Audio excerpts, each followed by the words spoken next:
Really nice for, of course, Ohio Farm Bureau, all of our agricultural friends that are in the room here today, is to have a governor who understands agriculture, who grew up around and right in agriculture.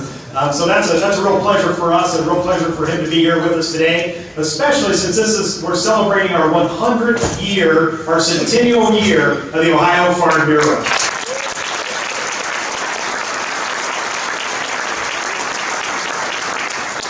So let's start off with some questions, and the first one, of course, has got to be around agriculture. So, Governor, would you like to share your vision as you now come right into office here? So we're right in this first month or so of your office as governor. Talk to us a little bit about your vision of agriculture here for the state in your term. Well, thank you very much. Good to be with everyone. Looks like you all had a great meal. So some of your pork chop there looks good. All Ohio product, right?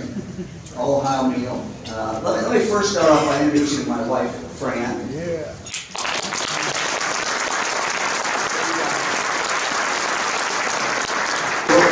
We're 1 month into this, and after the inauguration, some of you, if you saw our daughter, Alice, you knew that she was about ready to have a baby. Well, 2 days later, she had a baby. So we're excited about our new grandson. Very, very happy about that. And Fran and I are getting settled into the office. As you heard, we do have a background in agriculture. My grandparents started a feed store in downtown Yellow Springs in the 1920s. And by the time my dad came home from World War II, it really moved from a feed store into a seed company. And when I was growing up, I worked there from the time I was a little kid until I graduated from law school. My girlfriend, Frances, worked in there as well, and so it was certainly a lot of contact with farmers over the years. And we actually today own a number of farms. We live on a farm in Greene County. So agriculture is something that's been very, very close to us. I think, first of all, any governor needs to realize the importance of agriculture to Ohio. It's still the #1 industry. If you count not just those who are on the farms and those who are doing work in the fields, but if you look at all the related industries that are connected with that, it's just huge. Actually, I was having a conversation just a couple of minutes ago. I was in Cincinnati this morning, doing some things and some speeches and some other meetings, but I was having a conversation regarding Jobs Ohio. And one of the things that we want to do with Jobs Ohio is to make sure that, and you may recall, under the Kasich administration, basically the economic development arm of the state was privatized and put into what's called Jobs Ohio. But the governor makes the appointments to the board of Jobs Ohio. And one of the things, I was just talking to the new head of Jobs Ohio, who will take over, J.P. Nasioff from Dayton, who will take over in a couple of weeks, about that agriculture, we need to focus on agriculture in Jobs Ohio, particularly looking at the industry as a whole, and what are maybe some choke points that are holding us back in Ohio. So very, very important. Delighted to have Dorothy Planda, who you're going to hear from in just a few minutes, as our head of agriculture in the State Department of Agriculture. And so very, very, very important.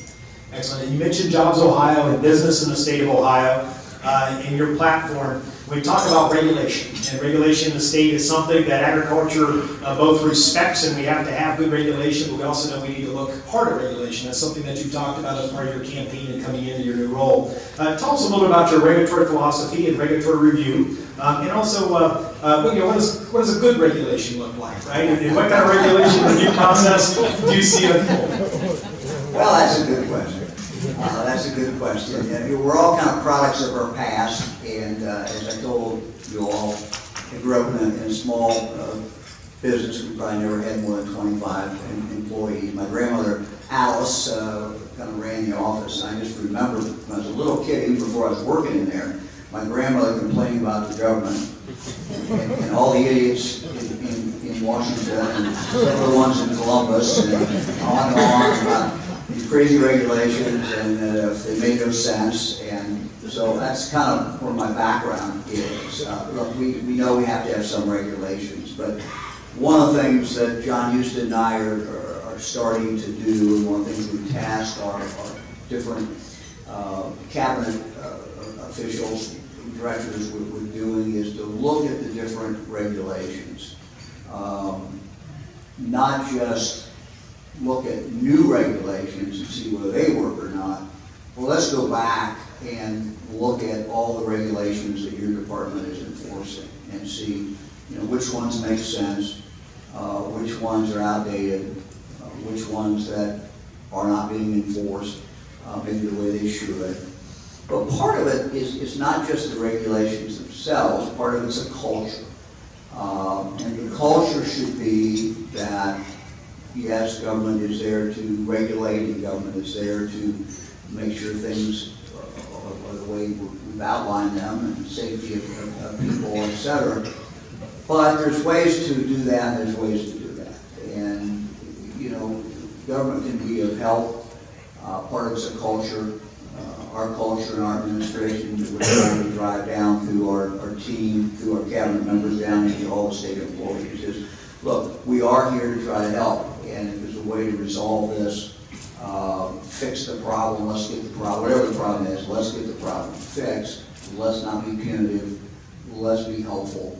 And let's also try to be consistent. I mean, one of the things I hear from businessmen and women, small business, agriculture, anybody in business, and that is, give us some consistency. Don't be changing the rules on us all the time, and the way that the laws are enforced. So that's our goal.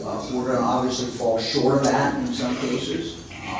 We trust that you will remind us about that when we do fall short, because it's a big state government, and I'm not there, and I don't know everything that's going on every moment. I know that'll be a shock to you. But I appreciate that. Regulatory predictability is always key to any business, and knowing what the current rules are, and if there's any new rules coming down the pike, understanding what those are and why they exist. So appreciate your comments on that. Speaking of regulation, of course, water quality is a big deal in our state. It's a priority for this organization, as it is for all of our agricultural partners. We recognize our challenges. We also see our challenges as opportunities for water quality. We spend a lot of time, a lot of dollars making sure that we're spending our time and dollars on fixes for this, for the issue, how we're going to address the issue. A lot of good things have happened, both on the voluntary side and also on the mandatory side. There are a series of new regulations out there as well. Can you talk to us a little about your approach to water quality as you're coming into office? Well, certainly very much on our mind as we took office, and as I selected the members of the cabinet, particularly the EPA, Ohio Department of Natural Resources. And by the way, Mary Mertz, would you like to raise your hand? Mary Mertz, who heads up our Ohio Department of Natural Resources. Dorothy heads up Ag as well. Those three departments particularly, have a lot to do with water quality. So I think first you have to say we're doing a lot of things right. We've got a great system in place, 88 counties. But we do have, obviously, still some challenges. And you're going to find that our way of operating, whether it's on this issue or any other issue, is to try to pull people together. Bring in the agriculture community as part of the solution. They need to be there at the table as we begin. So these discussions are taking place. Our three members of the cabinet are meeting every week, specifically in regard to Lake Erie. Last week I announced that I hired Joy Mullinex, who worked, some of you may know from my time in the United States Senate, who worked on Great Lakes issues, worked on quality, water quality issues. So she is going to really kind of be the point person on this. And frankly, when we present our budget, it's kind of interesting. When you get elected governor, you celebrate for a day or a night at least, and then you wake up the next morning and say, oh, I've got 25 members of the cabinet I've got to put in. We've got to pick those, and you got to do that in about 60 days. And of course, once you take office, you have to present a budget by March 15th. And so things are really, really, really front front load. But when we present our budget, you know, this will be, a lot of focus will be on water quality. We're going to focus on, obviously, on Lake Erie. And we've got to be able, frankly, and I've talked with a number of members of the legislature. I know Senate President Larry Alhoff, who's talked a lot about Lake Erie, quality of water throughout the state, as have other members of the General Assembly that I see here. So it's going to be a priority, but we also have to be willing to put money behind it. And we can't expect farmers to carry the whole burden. So it's going to take money, it's going to take real money. And we're going to have to make that commitment over a long period of time. So we're still working out the numbers, but when you see our budget, you'll see a real commitment to the Great Lakes, to water quality. But you know, sometimes we focus on Lake Erie, that's important. It's also the Ohio River, it's also water quality throughout the state. So we try to look at this from a holistic point of view, but it's going to cost money. It's not going to be done cheaply. And our budget will reflect that. Excellent. I appreciate that. And as you know, the room is full of willing partners that want to work with you on proactive solutions on this issue. And you know, not just the farmers in here, of course, all the legislators in here, and our good friends at the USDA, the University, Ohio State, and so many others of our good friends in here. So yeah, we look forward to working with you on this challenge. Next item, and I know that's near and dear to both you and your wife, Smart, education, early childhood education. As you're coming in, you've talked a lot about education, of course, and you guys have both been involved in so many different very positive efforts on early childhood education, on K-12 education. Can you talk a little bit about your philosophy on education as you come into the... Well, it shouldn't come as a surprise to anybody that Mike and Fran DeWine care about kids. 24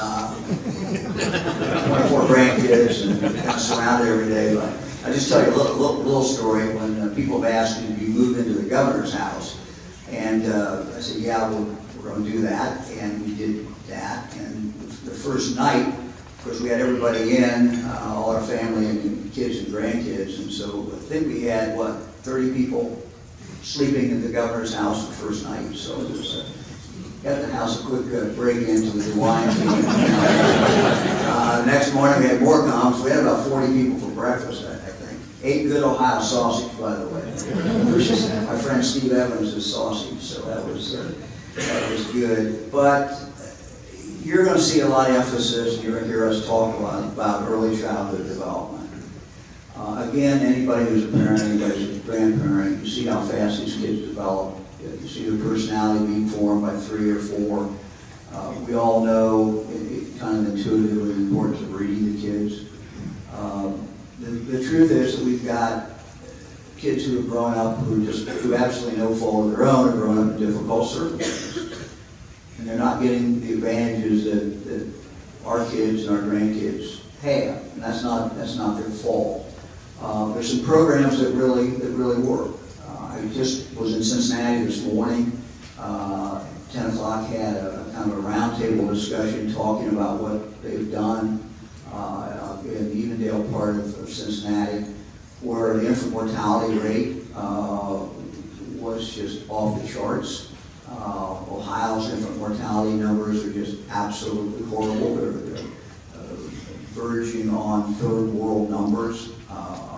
Among the African American community, the numbers are just absolutely horrible. So we have a moral obligation to try to do something about that. And so it's infant mortality, but it's preventing that, but also making sure that the child gets a good start. So the program that I was looking at is a program they have in Cincinnati. We have different variations of it around the state, and that is reaching out to at-risk mothers who maybe don't have the father in the scene, maybe they do, but for whatever reason, usually it's first-time moms who just are having a difficult time, either because of poverty, either because of drugs, or any number of reasons. Who just don't have anybody, frankly. They may not have had a mentor in their life. They want to be a good mother. My wife Fran says that Fran's looked at a lot of these programs and traveled around the state the last few years. She says every mother she comes in contact with wants to be a good mother. But it's helping that person do that by an outreach, and it's literally reaching that mom while she is pregnant, early on in the pregnancy, to make sure she gets the help she needs, and then after the child is born, making sure there's someone there to help her, and to help her get the tie into the services that she needs. So we're only reaching in Ohio about 4% of the eligible kids, and our goal is to triple that in the first couple of years. So it's a real focus on that. I tell people, sometimes people ask me, why do you care? Well, we ought to care because we ought to care. It's the right thing to do. But if that's not good enough, I will simply say that the state your kids are going to live in, and your grandkids and your great-grandkids are going to live in, is going to be determined. The quality of life, to a great extent, is going to be determined how we reach the kids who are the most at risk. And no program is cheap, but think of a child born today. That child is probably going to have a life expectancy, who knows what it is, but say it's 90 years, say it's 100 years, maybe even more. What happens in the first 5 years is going to determine a great deal of that child's life. It's going to determine whether that child is a contributor to society, someone who's a giver, or someone who is not, and is going to rely on social services their whole life. So getting that child off to that early start is just very important. There's no magic behind it. Part of it is mentoring, something that I would suspect virtually everybody in this room had, somebody in their life, a parent, two parents, somebody else who was a great mentor to them and a role model. Some of these things are really, really basic, but these are things that we simply have to do.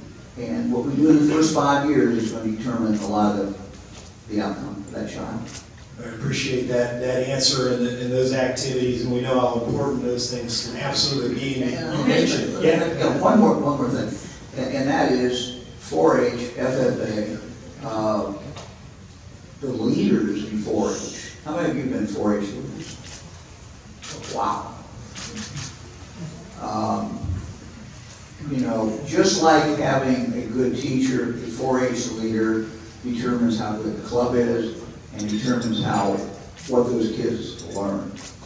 And Fran and I calculated one time that we had how many straight years of 4-H? 35. 35 straight years we had kids of 4-H.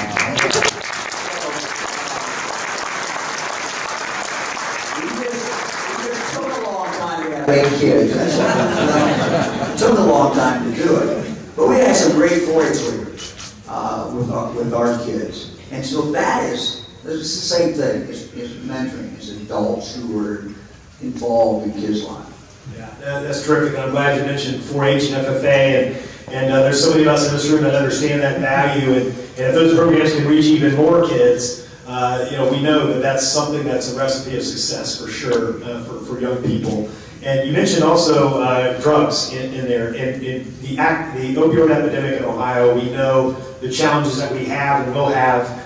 We appreciate your work that you've done, both in your former role as Attorney General, even prior to that, and working with Farm Bureau on the opioid crisis, working with a number of great groups across the state to try to take on this issue. And we know that there's progress been made in some good places, and you're the cause of that, and that's much appreciated. What do you see as moving forward on the opioid crisis here in your term? And what do you see as some of the real opportunities to continue to hopefully make some strides of success? Well, first of all, I appreciate Farm Bureau's work in this area.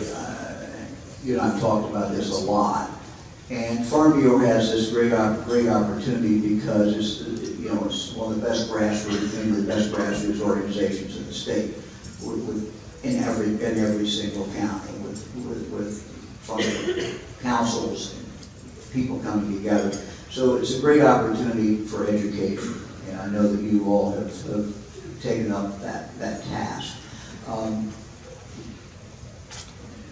We have a huge problem in Ohio, and it's been an opiate problem in some communities. The opiate problem is going down, the meth is coming up, so we're always going to have something out there. So that's why I believe the most important thing we can do is to focus on prevention and education. It's not so much that you're teaching kids about drugs. Sometimes that can, frankly, can be counterproductive. But what is important is that we start early in kindergarten and do something every year that is age appropriate. I'm not going to talk to kindergarten kids about cocaine or heroin, but you might talk to them about not picking up a pill around the house, or tell mom or dad that there's a pill there or something. But age appropriate every year, and something that's proven to work. And we do that for 13 straight years. We're not going to get rid of the drug problem, but we're going to arm kids with what the educators call social emotional learning.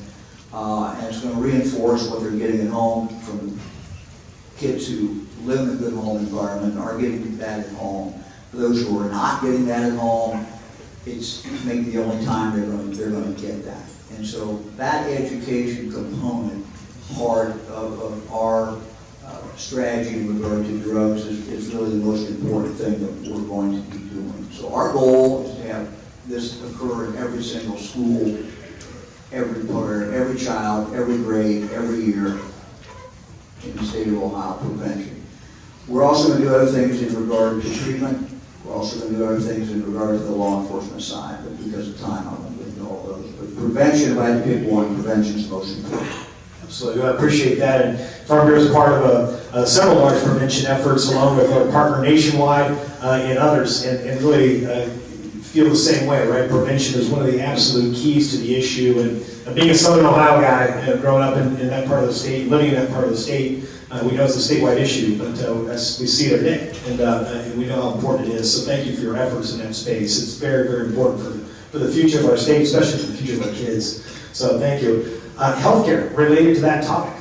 When we talk about healthcare in the state of Ohio, access to rural professional healthcare. So when we talk about the rural parts of our state, do we have healthcare professionals available? Do we have access to them? Is there healthcare available to those individuals? It's sometimes a struggle. And just would like to hear your thoughts about healthcare, especially as it relates to rural Ohio. Well, rural healthcare is certainly a challenge. Rural healthcare is a challenge. We also sometimes have the challenge in inner cities. So we've got to do the things that we need to do to push that forward. And one of the things, of course, is giving incentives to doctors and nurses and healthcare providers to go into underserved areas, whether that's underserved in rural or whether that is urban. I think we also need to take a look, and we got to be careful how we do it, but telemedicine, there's more that can be done if it's done properly in regard to telemedicine. That's something I think that we need to explore more. We're also seeing, interestingly, we're starting to see, at least in Miami Valley where we live, some work from our hospitals trying to get a more rural model that goes out into the communities. Our personal doctor, Dr. Kevin Sherritt, for example, some of you may know Kevin. He also happens to be our coroner. Some people think that it's funny my doctor is a coroner. But Kevin has got really a model into rural Ohio, taking that into that area. So there's things that are actually going on that I think are pretty exciting. I appreciate that. Your time as a U.S. Senator, you spent time in Washington, D.C., representing Ohio on a number of important issues for the country. How's that prepared you for the role of governor in Ohio? Well, I really think, everything I've done in my life has helped me prepare to be governor. You're kind of a product of your past, whether it's growing up in a small family business, being as a county prosecutor, or the other jobs I've held. This may sound like a strange thing to say, considering what's on the news every night, but I found that I could get things done in Washington, frankly, by focusing on results and focusing on reaching across the aisle and working with other people who I might not agree with on some issues, but I could find common ground on that particular issue. I mean, I was able to work with Jay Rockefeller on foster care and adoption. Why? He cared about it. So did I. We figured out how to work together and try to improve the status quo. Dick Durbin and I didn't vote the same way, but we had a passion to try to deal with the problem of AIDS. And so we worked together. Chris Dodd, again, didn't vote on a lot of things together, but we both had a passion in regard to children's health issues. So you just were able to find people to work with on the other side of the aisle. And sometimes that comes as a surprise to people, but I said, look, you got to, one thing in politics, you have to know how to count. And if you can't count, you get in trouble. And in the United States Senate, it takes 60, you pass a bill with 51 votes, but it takes 60 votes to call it up. And so by necessity, you have to work with people on the other side of the aisle. So, look, when I was sworn in as governor of Ohio, one of the things that I said was that campaign's over. I'm now the governor of every Ohio. And I want to represent every Ohio, no matter where they live, no matter what their political background or persuasion is. And so that's how we're trying to, approach these issues. We got a contentious issue now. It's going to be a tough lift, frankly, for people in the state legislature. And boy, I understand it. I served, in elective office while I was voting for 22 years. But that is what we're going to do with our gas problem, with our roads, our ODOT problem. We inherited a pretty significant problem. We have a deficit of about $1.5 billion every single year in regard to our highways. And people say, well, how did that just come up? Well, it didn't just come up, but it's sort of been hidden a little bit because the state had issued some bonds and got a lot of money up front, and that money was able to kind of carry us through for a few years. That money's now pretty much gone, and now we're left with a structural deficit of about $1.5 billion a year. Now that impacts all of you, because 40% of that money goes down to the townships. Fran, I live in two cities and villages, and certainly into the county engineers. So what we've seen in the last few years is the number of miles being driven has gone up. Same time, the revenue has stayed flat. The reason the revenue, of course, has stayed flat is a good thing, and that is we're getting better fuel efficiency with our cars. The last time the gas tax was raised, if you compare that versus $1 then, that tax then provided for every dollar provided then, that dollar today is worth 59 cents in what we can buy. So that's what I walked into. We knew it was bad, didn't have any idea as bad as it is. And so we're going to have to raise the gas tax. And we're going to have that discussion with the legislature. We've already started that discussion. It's a user tax. It's only going to be paid by those who use the highways. But if we don't do it, our highways are going to start going down. And the $1.5 billion of shortfall that we're going to have is only, if we fill that hole, miracles aren't going to happen. It's simply going to mean that we're going to be able to continue on maintaining our highways and our roads the way that we have in the past. Not any better, but we're going to be able to maintain that. We're also going to be able to do some new projects. If we do not pass an increase, you're not going to be able to do anything. We're going to have no new projects, and we're continue to go downhill. I have a map showing the number of bridges that have been closed already in Ohio. I have another map that shows the number of bridges that are need to be repaired. They're starting to become dangerous, and it's a very, very scary thing. So my point about all this is to kind of tell you it's coming and tell you this is a problem that we, the legislature, and I have to deal with. But also to say, look, these are not Republican and Democrat issues. There are a lot of issues that we need to put partisanship aside, and we need to just go and deal with the problem. I was elected to lead. I intend to lead. I was elected to try to solve problems. I intend, with the help of the state legislature, working with them to try to solve the problems that we have in the state. Very good. I appreciate that. And last question, for fun, the state fair. You spend a lot of time out at the state fair at different times, and we appreciate hosting you at the state fair. And what's interesting is what I've noticed each time that you and Fran have come for a visit. We've spent time walking around the fair. Is that we love hosting folks out there and talking to them about agriculture, talking to them about what the fair is all about, young people, their involvement, and a lot of new policymakers, a lot of new staff. And we love hosting folks to introduce them to people, and to introduce them to folks across the agriculture spectrum. But when we have you out there, they line up. They know who Mike DeWine is, and they want to come talk to you. And that speaks volumes. They spot you from all the way across the building, and they want to come talk to you. You're approachable.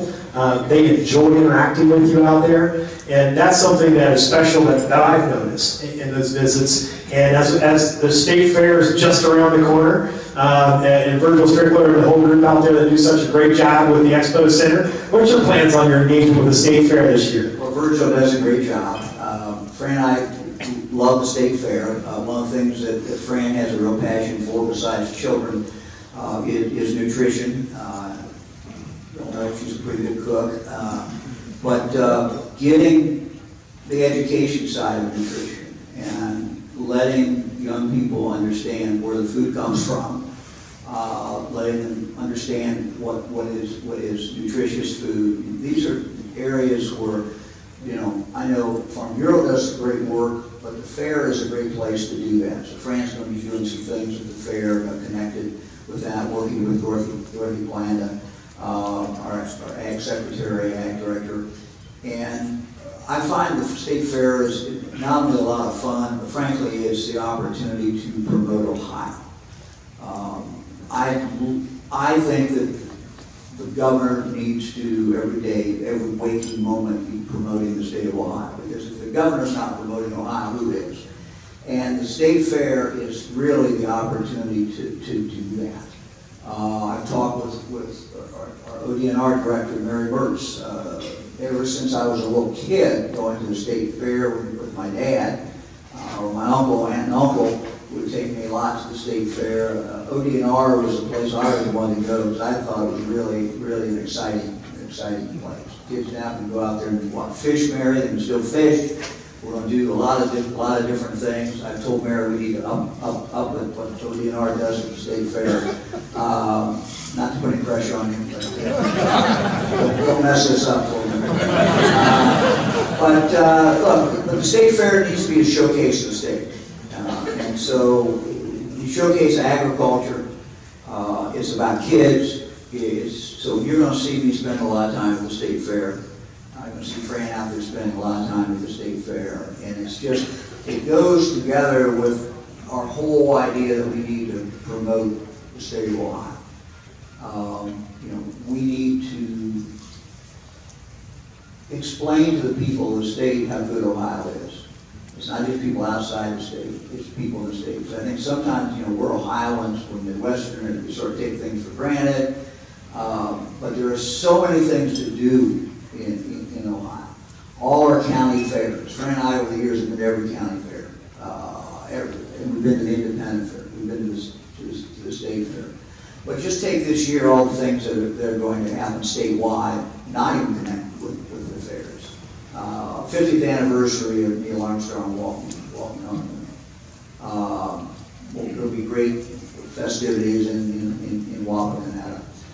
Think about the Wright brothers, all the things that are already seen in Miami Valley in regard to the Wright brothers. Fran and I held one of our events in regard to our inauguration at the Air Force Museum.